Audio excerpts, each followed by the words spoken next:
Passer le choc de savoir que les exploitations de gaz de schiste étaient sur le point d'arriver sur le territoire français et puis européen.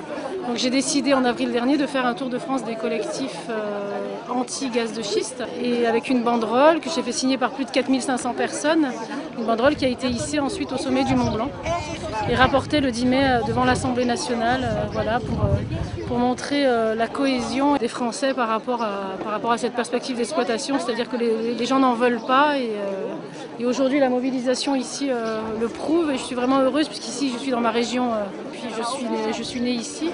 Voilà, et de voir que les gens dans le Luberon se mobilisent, vraiment ça fait chaud au cœur. Je vous ai convié aujourd'hui, quelques minutes avant le comité syndical, pour une manifestation tout à fait pacifique et symbolique. Les membres du comité syndical ont, il y a quelques semaines, pris une délibération. D'autres territoires en France ont fait de même et nous espérions que nos parlementaires, quels que soient les groupes, puisque tous les groupes à l'Assemblée avaient déposé des projets de loi, seraient raisonnables et nous feraient une belle loi qui interdirait les gaz de schiste. La loi qui était donc qui a été déjà adoptée à l'Assemblée nationale n'interdisait pas, n'abrogeait pas les permis, mais en plus arrivé au Sénat, le sénateur Beware, qui s'est vanté d'avoir favorisé l'entrée du groupe Total en Russie il y a à peu près 25 ans, donc a fait modifier encore avec 2 amendements le projet de loi et a réintroduit la fracturation hydraulique à des fins scientifiques. Bien, on a toujours été contre l'exploitation des gaz à effet de schiste et on pensait que la loi qui va être votée supprimerait les permis. Or, non seulement la loi ne va pas supprimer les permis, mais en plus nous avons appris que la DREAL, la Direction régionale de l'écologie, du logement et de l'équipement, était en train de poursuivre l'instruction de ces permis.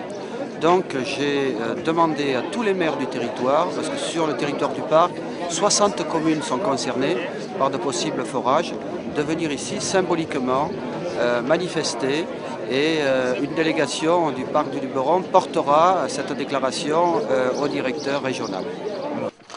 Alors, il convient d'une part de demander l'abrogation des permis déjà autorisés, l'abandon des procédures d'instruction de demande en cours, la mise en place d'un débat national sur les choix énergétiques du pays, la réforme du code minier afin de soumettre les procédures d'attribution des permis exclusifs de recherche et des concessions de mines à la réalisation de véritables études d'impact et la tenue d'enquêtes publiques, et pour nous, le respect de la charte du parc. J'habite Revès-des-Brousses, donc un village de 250 habitants dans les Alpes-de-Haute-Provence, où je suis également adjoint au maire.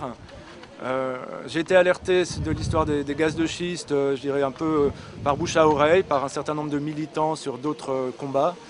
On s'est retrouvé à 100 personnes, 80 ont laissé leurs coordonnées en disant on veut agir. C'est une structure, une association libre, il n'y a pas d'adhésion financière, il n'y a pas de statut, il n'y a pas de porte-parole, il n'y a pas de leader. Chacun est suffisamment grand sur ces sujets pour prendre la parole et exprimer ce qu'il pense. Donc d'aller à la rencontre des élus, ça a été le choix. Plutôt que de faire un courrier ou des pétitions, c'est d'aller rencontrer individuellement chaque maire ou chaque conseiller municipal qu'on connaissait. On a réussi comme ça à contacter 40 communes. Donc il y a eu des motions qui ont été prises pour protester contre les projets de gaz de schiste. L'autre action évidemment, ça a été d'agir auprès des citoyens, de la population, donc diffusion du film Gazland, qui est quand même, on doit le dire, un support qui nous a beaucoup aidés. Je me suis rallié à un collectif qui était créé déjà avant. Et donc le collectif se réunit à peu près une fois tous les 15 jours au Thor pour échanger des informations, faire des banderoles dont on a vu certaines ici. Combien se considèrent membres du collectif, je suis incapable de dire. Et comme il a très bien dit avant, c'est pas une structure formelle, donc c'est à la fois la force et la faiblesse. C'est une structure, on appellerait ça en sociologie ad hoc, c'est-à-dire ça se crée comme ça, sur mesure. On a mis en avant qu'il ne fallait pas seulement protester contre l'idée de la fracturation hydraulique, mais bien contre l'idée même de cette ressource d'hydrocarbures, qui est une ressource complètement aberrante, puisqu'elle produit des gaz à effet de serre supplémentaires, donc du réchauffement climatique. Nous souhaitons que ces forages et que ce type d'énergie soit exclu bien sûr de tout le territoire, même au niveau mondial, mais encore moins dans un parc.